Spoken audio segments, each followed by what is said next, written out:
Tämänpäiväisen esitelmän aihe on, onko pääsanan jälkeinen demonstratiivi Pohjois-Venäjän murteissa suomalais-ugrilainen substraattipiirre, Itämeren suomalainen evidenssi. Ole hyvä. Hyvää iltaa kaikille ja kiitos teidän kiinnostuksestanne ja ajastanne tämän illan esitelmän seuraamiseen. Kiitän myös suomalais-ugrilaista seuraa heidän kiinnostuksesta tutkimustani kohtaan ja esitelmäkutsusta.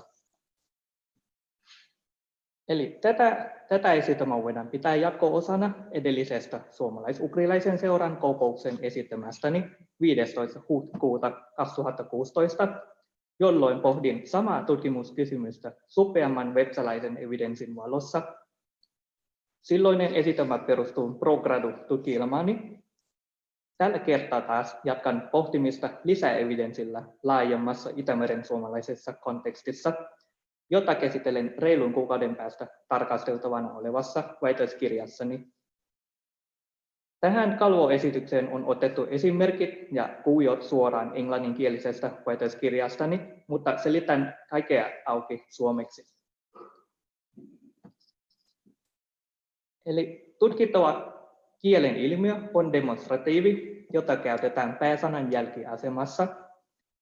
Ilmiö on tunnettu erityisesti itäisistä Itämeren suomalaisista kielistä, kuten vepsästä lepse eli se leipä, sekä Pohjois-Venäjän murteista hiebot eli se leipä.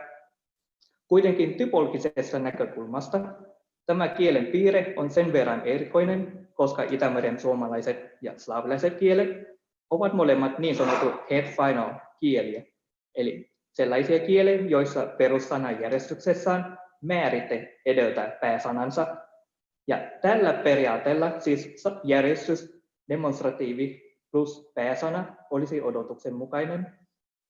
Kyseessä on siis kielen piirre, joka edustaa typologisesti epäkanonista sanajärjestystä. Tästä kielen piirteessä on ollut viime vuosisadan aikana erimielisyyksiä sen käytöstä ja kehityksestä.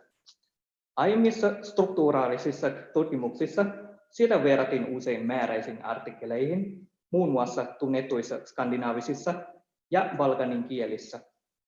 Mutta 2000-lukua lähestyessä sekä funktionaalisen että vuorovaikutuslingvistiikan kehittyessä uusi näkökulma kielen käytöstä on tullut mukaan keskusteluun. Sen perusteella ajatuksesta määräisistä artikkeleista alettiin luopua. Uudempien tutkimusten mukaan pääsanan jälkeisen demonstratiivin käyttö muistuttaa enemmän fokuspartikkeleita. Hyvä esimerkki monipuolisista käytöistä löytyy sellaisista tapauksista, joissa esiintyy kaksi demonstratiivia peräkkäin. Eli näistä esimerkkeistä alustavasti näkee jo, että yhtäältä pääsanaa välittömästi seuraavat demonstratiivit esiintyvät määräisen tarkoitteiden perässä, mutta toisaalta lausekkeen jälkimmäisillä demonstratiivilla on jonkinlaisia pragmaattisia käyttöjä, kuten topikalisointi ja puhujan arviointi.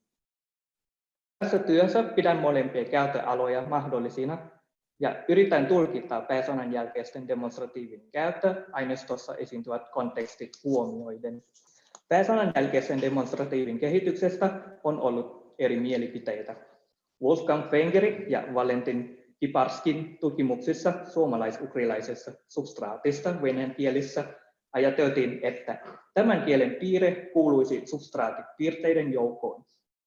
Toisaalta slaavistit, kuten Igor Vahros ja André Vaillant, puolustivat piirteen slaavilaisia alkuperää, viittaamalla siihen, että ilmiö muistuttaa Balkanin slaavilaisten kielten artikkeleita, jotka ovat havaittavissa jo muinaiskirkkoslaavissa ja palautuisi jopa kantaslaaviin, siis heidän mukansa. Tähän ajatukseen yhtyy myös fennisti Matti Larjavaara, joka katsoi tämän piirteen lainautuneen Pohjois-Venäjän murteista itäisiin Itämeren suomalaisiin kieliin.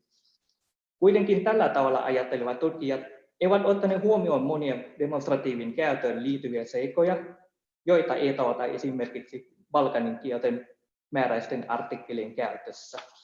Tästä muotoutuu myös kolmas mielipide, että tämä kieli-ilmiö olisi syntynyt kontaktilähtöisenä kehityksenä sekä suomalais-ugrilaisten kielten ja Pohjois-Venäjän puolella. Tähän kysymykseen palaan tämän esitelmän lopussa. Eli tässä tutkimuksessa pyrin vastaamaan seuraaviin 3 kysymykseen, jotka koskevat pääsanan jälkeisten demonstratiivin käyttöä. Niiden merkitystä Itämeren suomalaisten ja slaavilaisten kielten historian ymmärtämisessä sekä kaikista tärkeintä, onko pääsanan jälkeinen demonstratiivi Pohjois-Venäjän murteessa syntynyt Itämeren suomalaisessa substraatista. Aineistona käytän puhekielen korpuksia 13 Itämeren suomalaisessa varieteetista sekä 2 Pohjois-Venäjän varieteetista, joiden lähteet, koot ja luonteet lukevat tässä taulukossa. Diakroonisesta näkökulmasta käsitellen myös sitä, onko samanlainen ilmiö havaittavissa historiallisissa kielimuodoissa. Itämeren suomalaisten kielten osalta historialliset lähteet pieneltä kooltaan eivät ole riittävän edustavia, joten ainoastaan Novgorodin tuohiasiakirja toisen vuosituhannen alkupuolelta toimivat Pohjois-Venäjän murteiden yhteydessä vertailuna menneisyyteen. Kuten huomaatte varmaankin, että aineistoni ei kuulu suomen eikä vienan karjalan kieli, perusteluni kielten valikoimaan on se, että lähtökohtanani on areaalinen tarkastelu, jolloin nämä kielimuodot jäävät lounasta koilliseen maantieteellisen murrejatkumon ulkopuolelle. Metodologiasta puheen ollen käytän tässä tutkimuksessa 3 päänäkökulmaa, jotka täydentävät toisiaan. Eli historiallis-vertailuva kielitiede, kielikontakti ja areaalitypologia. Näiden metodin triangulointi mahdollistaa Euraasian laajuista tarkastelua, johon pystyn ottamaan huomioon sekä pystysuoraisen ulottuvuuden menneisyyteen sekä että vaakasuoraisen ulottuvuuden kontaktoiviin kieliin. Seuraavaksi esitän lyhyesti historiallisen taustan, joka pohjustaa keskustelua kielikontaktitilanteista. Eli tässä työssä sovellan kontaktitilanteen kuvausta, jossa otetaan huomioon kieliyhteisön kuuluvien kielten sosiaalinen suhde. Kontaktoivat kielet voivat olla pystysuoraisessa hierarkisessa suhteessa, jossa vaikuttajien, usein tulokkaiden valloittajien kieli, eli superstraati, dominoi alkuperäisten asukkaiden kieliyhteisöä substraatina. Toisaalta sellaisissa kieliyhteisöissä, jossa harjoitetaan tasapainoisia monikielisiä käytäntöjä, kontaktoivat kielet elävät rinnakkain abstraateina, joiden asemat kieliyhteisössä ovat tasanvertaisia. Kuitenkin kontaktoiviin kieliin voi vaikuttaa myös niin sanottu perstraatikieli, eli sivistyskieli, jolla on prestiisiasema kieliyhteisössä, vaikka niitä ei välttämättä käytä aktiivisesti arkielämässä. Esimerkiksi monet normitetut kirjakielet, kuten latina eurooppalaisessa akatemiassa, Keski-Kiina, Itä-Aasian yläluokkalaisten keskuudessa tai sitten kirkkoslaavilais-ortodoksisissa kieliyhteisöissä. Tätä mallia soveltaen Pohjois-Venäjän alueen historia ja kontaktitilanteita voidaan ymmärtää seuraavasti. Historialliset lähteet ja kielellinen evidenssi puhuvat sen puolesta, että slaavit saapuivat nykyiselle Pohjois-Venäjän alueelle aikaisintaan 400-luvulla, mistä meillä on evidenssi varhaisena lainasanastona Itämeren suomalaisissa kielissä, esimerkiksi hirsi-sana tässä. Samoin kristinuskoon liittyvä sanasto on omaksuttu Itämeren suomalaisiin kieliin slaavilaisten kielten välityksellä. Kielitieteilijät ovat sitä mieltä, että slaavin saavuttuaan Pohjois-Venäjän alueelle monikieliset käytäntöt olivat vielä tavallisia ja perheessä käytettiin yleisesti rinnakkain sekä slaavilaista että Itämeren suomalaista kieltä ilman erityistä suositusta millekään kielelle. Näin ollen tämä kontaktitilanne vastaa edellä esittämäni abstraatin mallia ja jatkoi varmaankin toisen vuosituhannen puolen välin Novgorodin tasavallan kaatumiseen saakka. Tähän liittyy myös kysymys Pohjois-Venäjän murteiden asemasta. Muinais-Venäjästä eli Kanta-Itä-Slaavista ajatellaan jakautuvan 5 päämurretta. Luoteismurteet eli Novgorodin ja Pihkovan murteet ovat nykyisin sammuneet Moskovan hyökkäyksen myötä 1400-1500-lukujen välisenä aikana. Niistä jää kuitenkin jälkeä tuohiasiakirjoissa ja hyvin mahdollisesti substraatin uusissa Pohjois-Venäjän murteissa, jotka perustuvat pikemminkin moskovalaisten puhuman Rostov-Suzdalin murteeseen. Toisaalta nykyisin luoteismurteiden eli Novgorodin ja Pihkovan alueella ei puhuta enää niin sanottu Pohjois-Venäjää, vaan nämä murteet mukautuvat keskisen Venäjän murejatkumoon, kuten kartassa näkyy. Tämä kehitystarina toimii tämän tutkimuksen lähtökohtana, jonka perusteella tarkastelen Pohjois-Venäjän murteiden kontakteja Itämeren suomalaisiin kieliin. Moskovan hyökkäyksestä puheen ollen kontaktitilanne Pohjois-Venäjän alueella on muuttunut merkittävästi 1700-luvulle tultaessa. Panslavistisessa politiikassa historiallisesti Rostov-Suzdalin murteeseen perustuvasta Moskovan venäjän kielestä tuli valtion ainoa virallinen kieli, ja se alkoi syrjäyttää muita valtiossa puhuttavia kieliä, mukaan lukien itse Venäjän alueelliset varieteetit. Tämän myötä kielenvaihto Venäjään lisääntyi merkittävästi uusien kaupungistumisen ja elinolosuhteiden pakottamisena. Näin ollen toisen vuosituhannen alkupuolen abstraatti alkoi muuttua pystysuoraisesti asetettuksi superstraati-substraatitilanteeksi. Samoin itse Venäjän kirjakielestä tuli muille Venäjän alueellisille varieteetille perstraati, joka antaa malliksi normitetun kielenkäytön. Areaalisesta näkökulmasta Venäjän vaikutuksen Itämeren suomalaisiin kieliin ajatellaan olevan voimakkaampi idässä, ja voimakkuusaste vähenee länteen tultaessa. Yksi tekijä on se, että Itämeren suomalaisen murejatkumon länsiosassa käytettiin rinnakkain vielä muitakin kirjakieliä perstraatikielinä, kuten germanisia kieliä. Näillä historiallisilla tiedoilla siirrytään nyt tarkastelemaan demonstratiiveja. Pennisti Matti Lääriä-Vaara rekonstruoi kolmiportaisen demonstratiivijärjestelmän Kanta-Suomeen. Monikon muodoista on vielä epävarma, esiintyisikö demonstratiivin perässä myös monikon tunnus T, koska monetkin Itämeren suomalaiset nykykielet käyttävät sitä. Tämä alkuperäinen järjestelmä näyttää säilyvän hyvin murejatkumon keskisillä alueilla. Lännessä ja idässä taas on tapahtunut merkittäviä muutoksia, jotka ovat pistäneet Kanta-Suomen demonstratiivin järjestelmän uusiksi. Esimerkiksi Liivissä ja Pohjois-Virossa on mennyt yhden demonstratiivin suuntaan.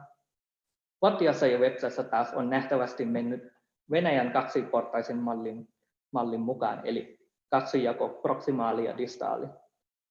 Uusia demonstratiiveja on myös syntynyt.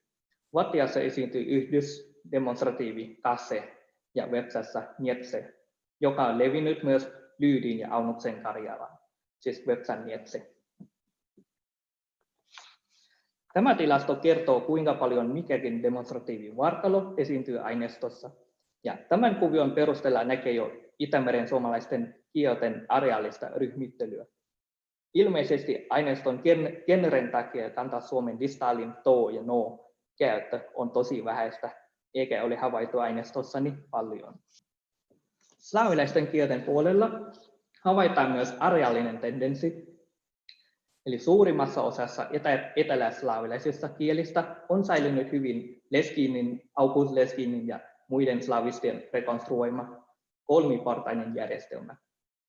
Toisaalta maantieteellisesti luokittelussa pohjoislaavilaisten kielten ryhmässä järjestelmä on supistunut kaksiportaiseen tai jopa yhden demonstratiivin järjestelmään, niin kuin Slovinsissa. Mielenkiintoinen huomio tässä on se, että monissa niin sanotuissa pohjoislaavilaisissa kielissä, eli Puolassa, Tšekissä, Slovakissa, Valko-Venäjässä ja Venäjässä, niin niissä käytetään vain yhtä demonstratiivin vartaloa, eli kantaslavin to, ja etäisyysero tehdään sitten ylimääräisellä Deixistä vahvistavalla partikkelilla, esimerkiksi Puolan adverbilla tam, eli tuolla, jossa syntyy muoto tamten, eli kirjaimellisesti kantaslaavin logiikalla tuolla se. Samoin Valko-Venäjän ja Venäjän partikkeleilla, eli se ja e, jotka tavataan esimerkiksi Serbian adverbissa evo, eli tässä. Eli nämä partikkelit antavat muodot heti ja etot kirjaimellisesti tässä se, siis Valko-Venäjässä ja Venäjässä.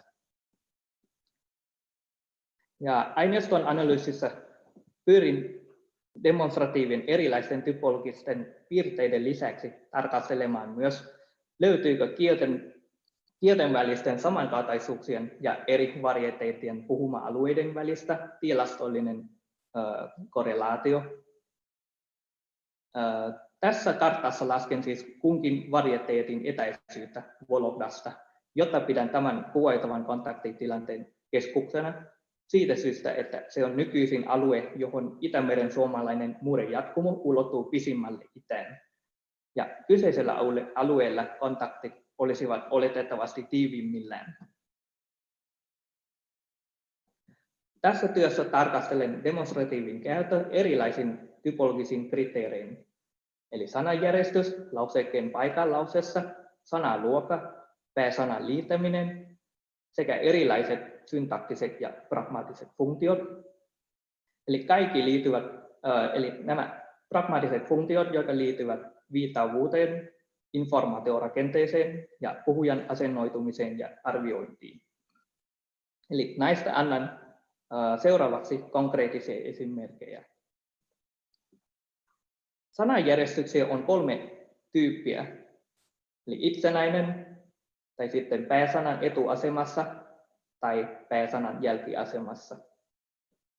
Huomautuksena tässä on se, että eroavien slavistiikan ja fenogristiikan tutkimustraditioiden takia käytän yhdistämään pääsanan jälkeisen demonstratiivin pääsanan vain Venäjän esimerkissä.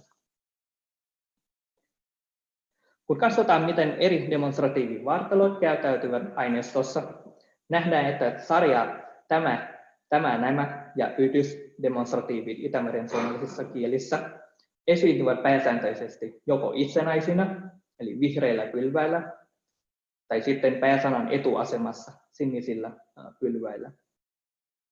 Distaalisarja to ja no löytyy aineistossa äärimmäisen vähän, eikä riitä muodossa edustava kuvaaja tässä. Kuitenkin tämän työn aineistossa distaalisarjaa ei koskaan käytetä pääsanan jälkiasemassa.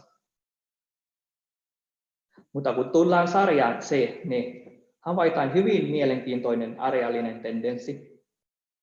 Nimittäin käytöt pääsanan jälkiasemassa, eli punaisilla pylväillä, kasvavat kohti itää, kuten trendin linja osoittaa. Ja tämä näyttää korreloivankin Pohjois-Venäjän puhuma-alueille kohdistuvan etäisyyden kanssa.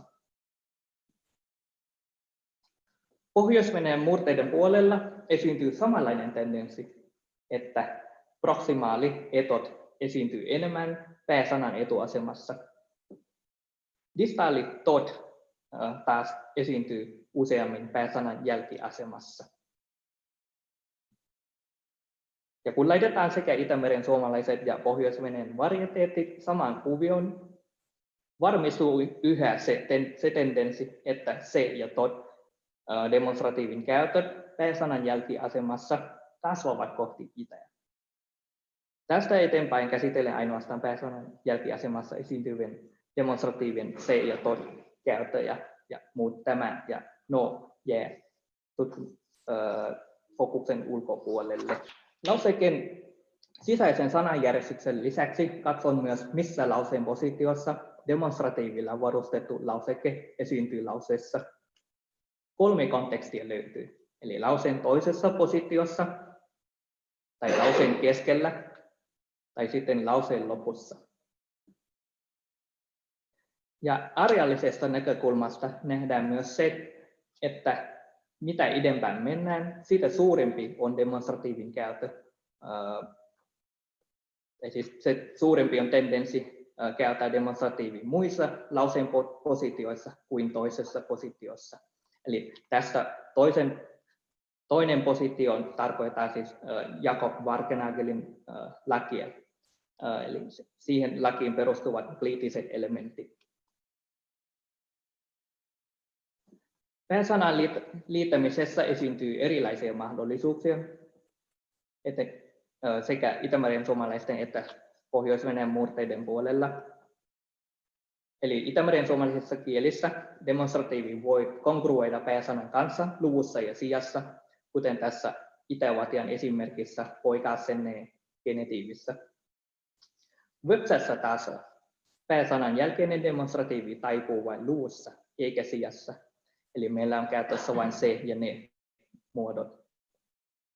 Muiden sanaluokien kanssa niissä varieteetissa, joissa demonstratiivi voi esiintyä myös e-nominaalisten pääsanojen perässä, demonstratiivi säilyy yksikön muodossa, kuten tässä on Websan esimerkki nykdese, eli nyt.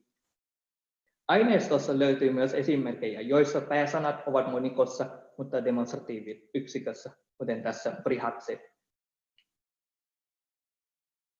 Pohjois-Venäjän murteiden puolella esiintyy 4 mahdollisuutta. Demonstratiivi voi kongruoida pääsanan mukaan suvussa, luvussa ja sijassa. Tai sitten esiintyy neutrin muodossa to, erityisesti kun kyseessä on e-nominaalinen pääsana.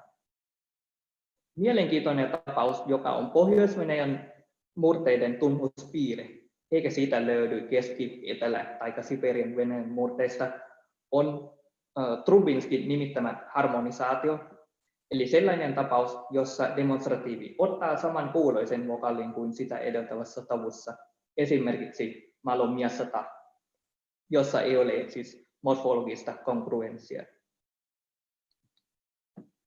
Tässä annetaan esimerkkejä, joissa demonstratiivi esiintyy pääsanan jäljessä. Huomatkaa, että demonstratiivi voi Websässä ja Pohjois-Venäjässä esiintyä jopa appositiolausekkeessa, kuten Websässä kuzon ause ja Venäjässä periotto lude, mikä on täysin mahdoton käyttö määräiselle artikkelille perinteisessä luokittelussa. Ja tästä taulukosta näkee selvästi, että demonstratiivin käyttö ei-nominaalisten pääsanojen perässä on mahdollista vain lyydystä itänpäin, mikä korreloi edelleen tarkasteltujen varieteetien puhuma-alueiden kanssa. Syntaktisista funktioissa ei ole sen erikoisempi tilasto, mutta kuitenkin halusin kiinnittää teidän huomionne pääsanan edeltävien ja jälkeisten demonstratiivin eroon. Nimittäin Itämeren suomalaisissa varieteetissa, joissa käytetään sarjaa se useammin jälkiasemassa, niin niissä pääsanan edeltävät demonstratiivit esiintyvät useammin muiden funktioiden, eli verbi, adverbi, määritte ja predikatiivin kanssa, kun taas pääsanan jälkeiset demonstratiivit esiintyvät useammin ydinfunktioiden, eli subjekti, suora objekti ja epäsuora objektin kanssa, kuten seuraavassa kuvaajassa näytetään. Havaittu demonstratiivin käyttö etu- versus jälkiasemassa sekä syntaktisissa, siis ydin versus muissa funktioissa, osoittavatkin korrelaation, joka on monien varieteettien yhteydessä tilastollisesti merkittävää. Tämä puhuu sen puolesta, että siirtyessään kanonisesta epäkanoniseen sananjärjestykseen, eli pääsanan jälkiasemaan, demonstratiivi on kehittänyt uudenlaiset käyttökontekstit, jotka erottuvat sen tyypillisistä käyttökonteksteista pääsanan etuasemassa. Seuraavaksi katsotaan konkreettisia esimerkkejä, esiintyvätkö pääsanan jälkeiset demonstratiivit tutkittavissa varieteetissa sellaisissa konteksteissa, jotka ovat tyypillisiä määräisille artikkeleille, siis Laura Beckerin ja Eckhard Königshin kriteerien mukaan. Eli ensimmäiseksi deiktisessä käytössä, joka on muuten demonstratiivin peruskäytö.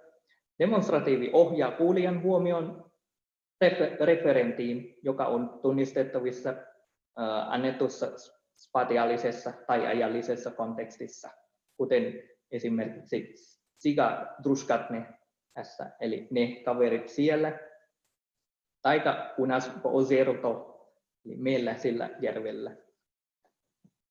Rekognitionaalinen referentti tavataan kontekstissa, jossa puhuja arvioi, että kuulija pystyy tunnistamaan kyseisen tarkoitan heidän kesken jaettujen yhteistietojen perusteella. Esimerkiksi tässä puhuja käyttää se lausekkeessa lampas se minun, tarkoittamaan se minun lammas suluissa, siis jonka sinä varmaan muistatkin. Sitten absoluuttisesti ainutlaatuisia referenttejä ovat muun muassa käsitteet, joista ei ole muita vaihtoehtotulkintoja, kuten Jumala ja aurinko. Mutta kuitenkin aineistossa löytyy myös vastaesimerkkejä, joissa demonstratiivia ei tarvitaankaan tähän kontekstiin. Syy on ilmeisesti se, että demonstratiivi ei tässä puhtaasti merkitse määrällisyyttä, vaan toimii pikemminkin topikaalisuuden jäsentämisessä, eli topiikin merkitsijänä. Anafora eli taakse viittaminen tavataan hyvin usein aineistossa, esimerkiksi diskurssissa aiemmin mainitut asiat, kun ne mainitaan uudelleen tutuina tarkoitteina, kuten tässä näissä esimerkeissä varjo ja sota. Sitten silloitava eli bridging referentti on sellainen tarkoite, joka on tunnistettavissa päätelyn kautta. Sen ei tarvitse olla saman sanan toisto kuin anaforisessa käytössä, vaan tunnistettava suhde aiemmin mainitun asian, kuten osakokonaisuus ja tekotulos, esimerkiksi kävely ja siitä syntynyt jälki, kuten ensimmäisessä esimerkissä. Tai sitten arku ja sen kansi toisessa esimerkissä. Tällaisessa käytössä demonstratiivin voisi korvata myös possessiivisuffiksella, jos ja vain jos kyseisessä varieteetissa käytetään edelleen produktiivisesti possessiivisuffiksia. Tilannekohtaisesti ainutlaatuisen referentin tulkinta perustuu myös päätelyyn, kuten edellä oleva tyyppi. Mutta ero silloitavasta referentistä on se, että sen suhde aiemmin mainitun asian ei välttämättä ole erottamaton suhde, vaan annettu konteksti rajaa tulkintamahdollisuutta, jossa ei ole muita vaihtoehtotulkintoja. Esimerkiksi tässä se katu, joka kulkee rantaa pitkin, eikä metsää. Tai sitten se asemalaituri, joka sijaitsee Onisovietsä, eikä esimerkiksi Pietarissa. Rakentava eli establishing referentti pohjustaa seuraavana mainittavia asioita. Eli anaforisessa mielessä niin sanottu kataforinen käyttö, eli eteenpäin viittaminen. Tällaisessa kontekstissa referentti mainitaan ensin uutena asiana, minkä jälkeen seuraa sitä tarkentavia ja selventäviä yksityiskohtia, kuten tässä. Ne asiat, eli sormukset, saappaat ja hatut. Tai sitten laiskottelijat, johon kuuluu siis sisko, veli ja minä tässä esimerkissä. Tässä tulee viitavuuteen liittyvien käyttökontekstin esiintymien aineistossa. Mielenkiintoinen on jälleen vertailla pääsanan edeltävien ja jälkeisten demonstratiivin käyttöjä niissä varieteeteissa, joissa käytetään demonstratiiveja useammin jälkiasemassa kuin etuasemassa. Olennaista on katsoa, kuinka deiktinen käyttö, joka on demonstratiivin peruskäyttö, on muuttunut. Tilastollisesta tarkastelusta kävi ilmi, että pääsanan edeltävät demonstratiivit esiintyvät deiktisten referenttien kanssa useammin kuin pääsanan jälkeiset demonstratiivit, jotka esiintyvät useammin siis muun tyyppisten referenttien kanssa. Tämä jälleen puhuu sen puolesta, että siirtyessään kanonisesta epäkanoniseen sananjärjestykseen, eli pääsanan etuasemasta pääsanan jälkiasemaan, demonstratiivi on siirtynyt uudenlaisiin käyttökonteksteihin, jotka erottuvat sen tyypillisestä deiktisestä käytöstä pääsanan etuasemassa. Informaatiorakenteen osalta demonstratiivi esiintyy usein lauseen toisessa positiossa topiikin jälkeen, eli Jakob Wackernagellin lain mukaisesti. Itse topiikki voi olla vanha tai tuttu asia, mikä vastaisi anaforista käyttöä viittavuuteen perustuvalla käyttöalalla. Toisaalta demonstratiivia käytetään merkitsemään myös topiikin vaihtoa, kuten tässä esimerkissä juoksevasta tekstistä, jossa tarinan hahmot vaihdetaan usein lauseen alussa. Tässä on 4 tai 5 vaihtoa, siis hahmot vaihtoa.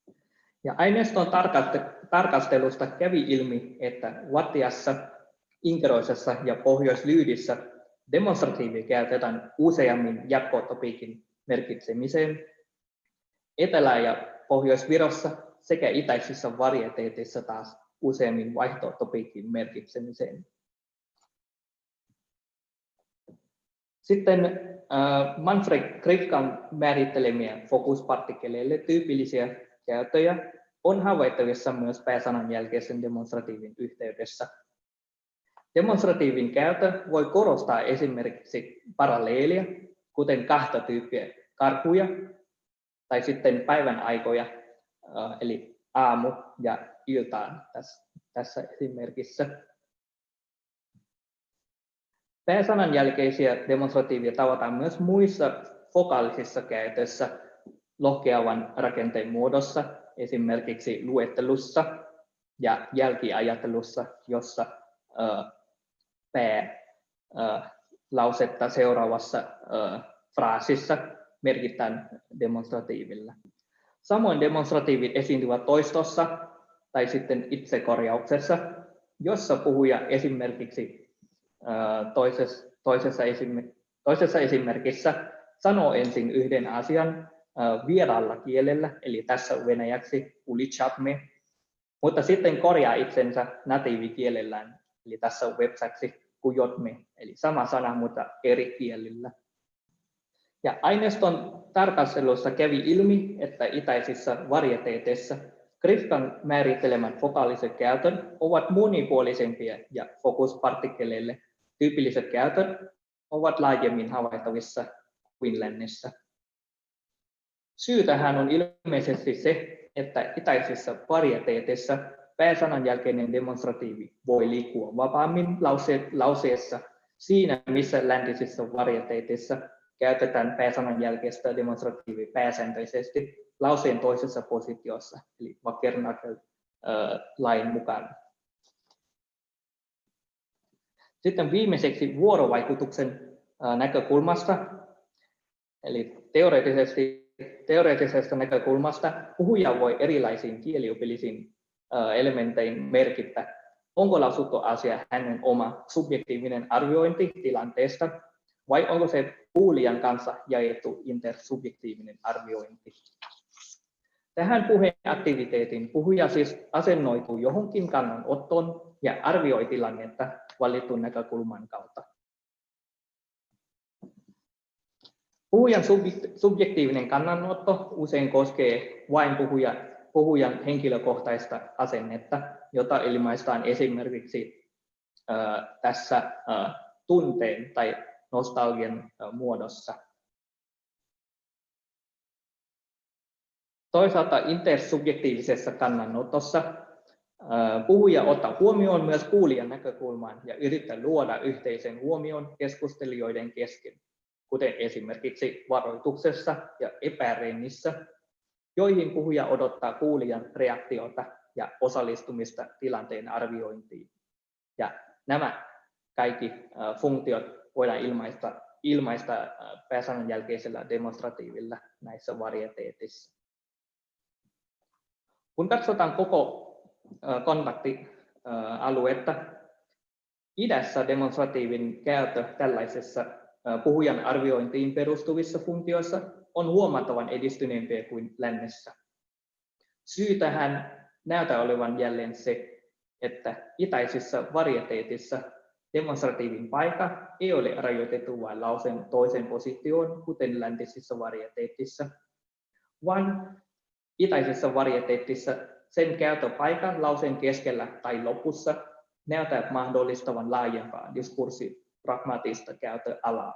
Novgorodin kohi-asiakirjojen aineistosta voidaan sanoa sen verran, että siitä ei ole vahvaa evidenssiä, joka yhdistäisi muinais-Novgorodin murteen Pohjois-Venäjän nykymurteisiin. Muinais-Novgorodin murteessa demonstratiivit esiintyvät vain nominaalisten sanaluokien kanssa, eikä ole havaittavissa pääsanan jälkeisen tendenssin nominoivuutta, koska sananjärjestys oli hyvin vaihteleva, kuten näkyy kuviossa yläpuolella. Ainoa piirre, joka muistuttaisi nykymurteita, on lauseen kliitti ti toisessa positiossa, eli Wakernagelin positiossa, joka toimi ikään kuin topiikin merkitsijänä. Tästä diakroonisesta vertailusta vahvistuu edellä esittämäni ajatus, että Pohjois-Venäjän nykymurteet eivät ole muinais-Novgorodin murteen suoria jatkajia, vaan pikemminkin Rostov-Suzdalin murteeseen perustuva Moskovan Venäjä, jonka alle jää muinais-Novgorodin substraatti, ja sitten jonka päälle tuli myöhemmin Kirjan-Venäjän perstraatin-vaikutus. Edellä käydyn keskustelun perusteella annan vastaukseni 3 aiemmin esitetyn tutkimuskysymykseen.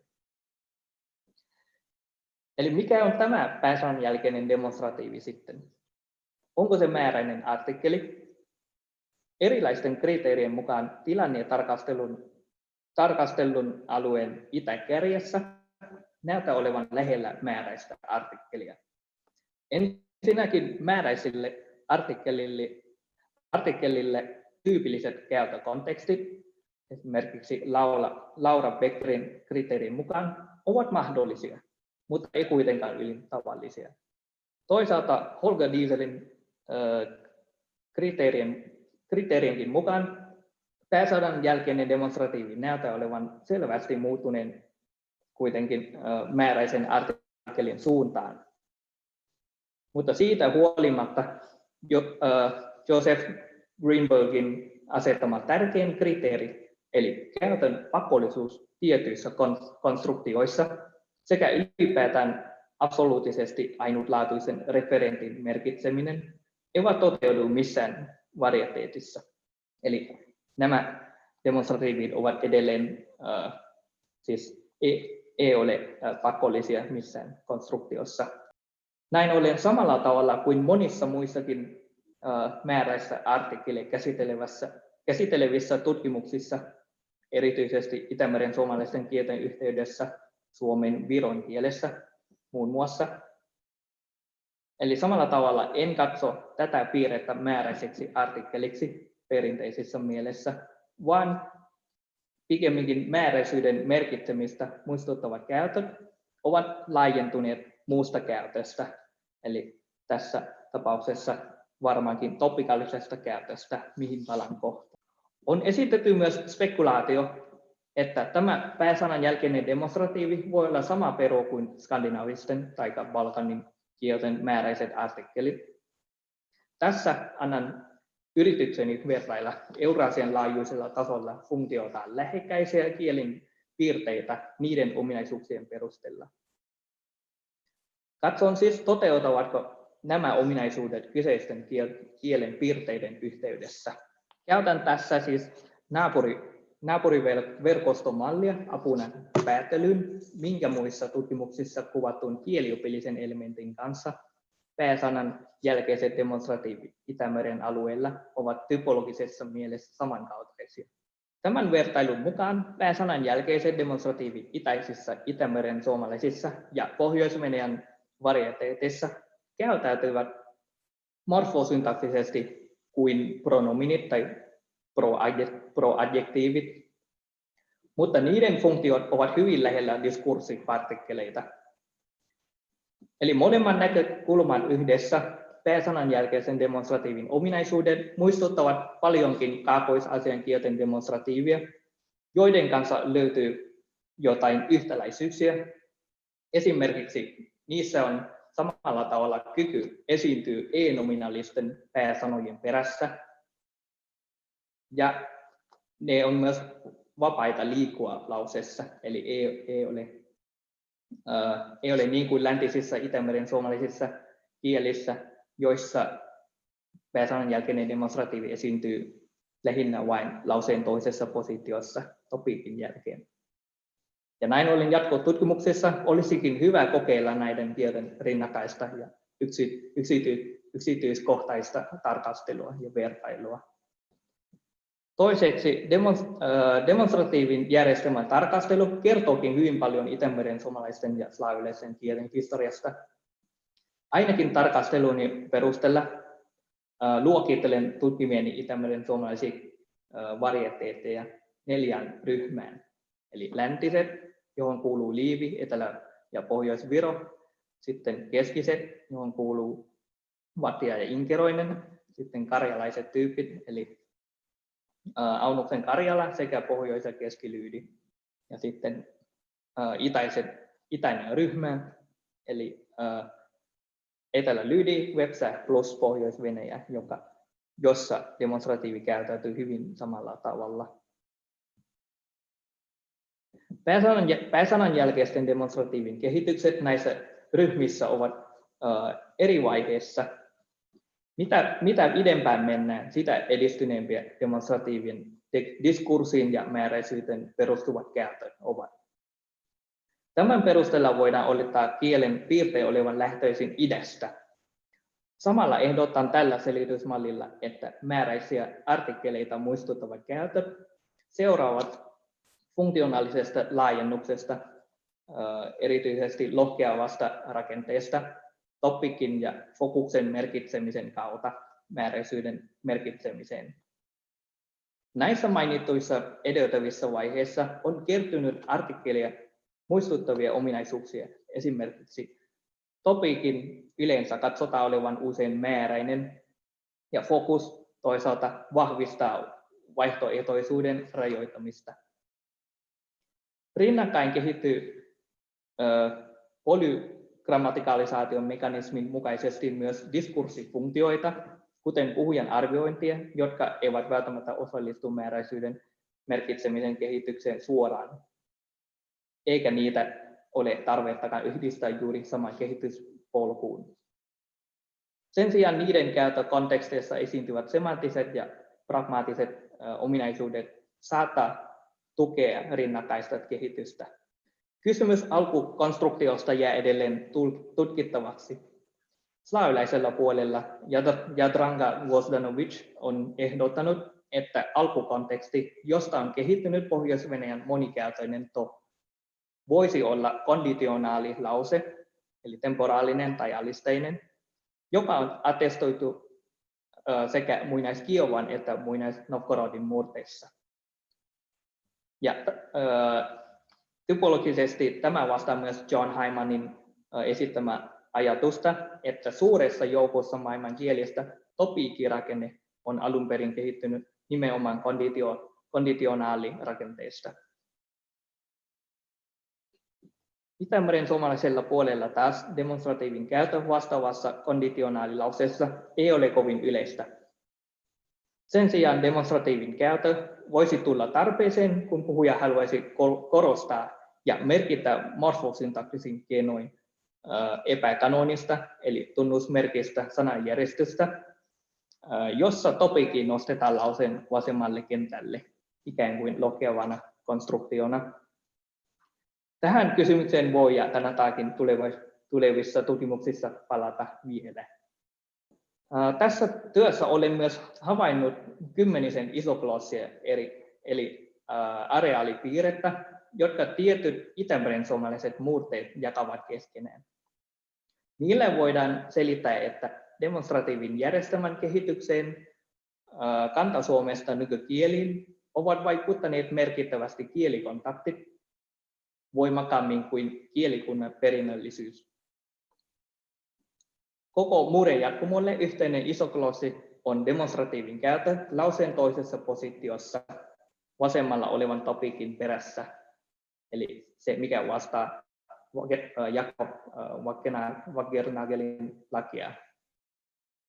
Muuten tämän isoglossin luettelon mukaan Kanta-Suomen kolmiportaisen demonstratiivin järjestelmän voidaan sanoa säilyvän parhaiten Inkeroisessa. Lisäksi isogloosien paikantuminen Aunuksen kannaksella mielenkiintoisesti korreloi myös nimistötutkimuksen kanssa, eli muinais-Vepsan ja muinais-Karjalan kieliyhteisöjen selkeänä rajana, jonka välissä kehittyy myöhemmin uusia kielimuotoja, kuten lyydiä.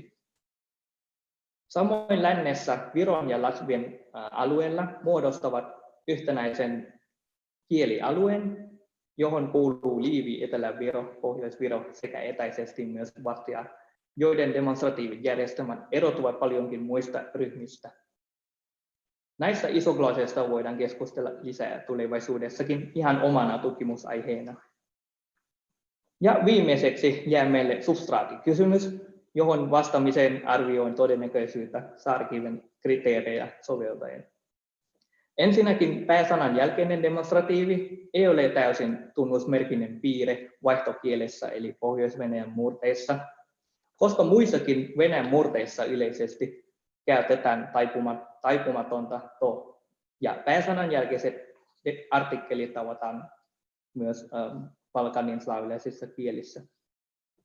Se ei myöskään ole kovin yleinen Itämeren suomalaisten kielten keskuudessa, koska ainoa murrejatkumoille yhteinen käyttö on topiikin merkitseminen lauseen toisessa positiossa. Siis kummallakaan kontaktoivien kielten puolella piirre ei ole niin yleinen eikä täysin harvinainen.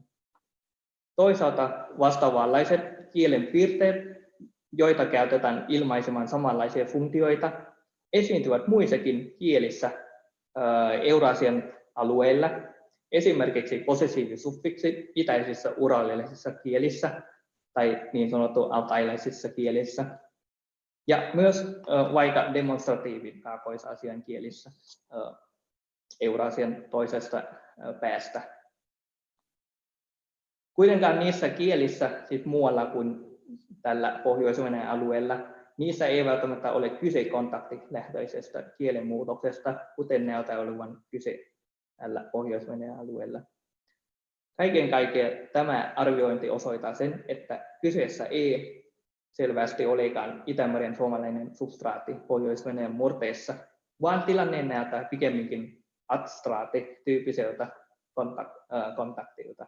Eli kaikki edellä esitetty argumentit johtavat tähän ajatukseen Itämeren suomalais-venäläisestä adstraatista, jonka esitän tässä kuviossa. Kaiken alkuun näyttää olevan muinais-itäslaavin demonstratiivi to, joka alun perin toimi yhdistävänä konjunktiona konditiolausessa. Ja sen pohjalta demonstratiivin käytö laajeni topiikkirakenteeseen Keski-Venäjän vaiheessa. Sen jälkeen, kun muinais-itäslaavin demonstratiivin järjestelmä, johon kuuluu proximaali s ja distaali t, on uusiutunut Keski-Venäjässä, vanhan proximaalin S-sarja, siis sen tilalle tuli yhdysdemonstratiivi etot. Tämä yhden demonstratiivin vartalon sisältävän kaksiportaisen järjestelmän malli on kopioitu Vepsään, jossa käytetään proximaalia nietse ja distaali se. Ja samalla Vepsan se alkoi esiintyä samoissa käyttökonteksteissa kuin Pohjois-Venäjän to.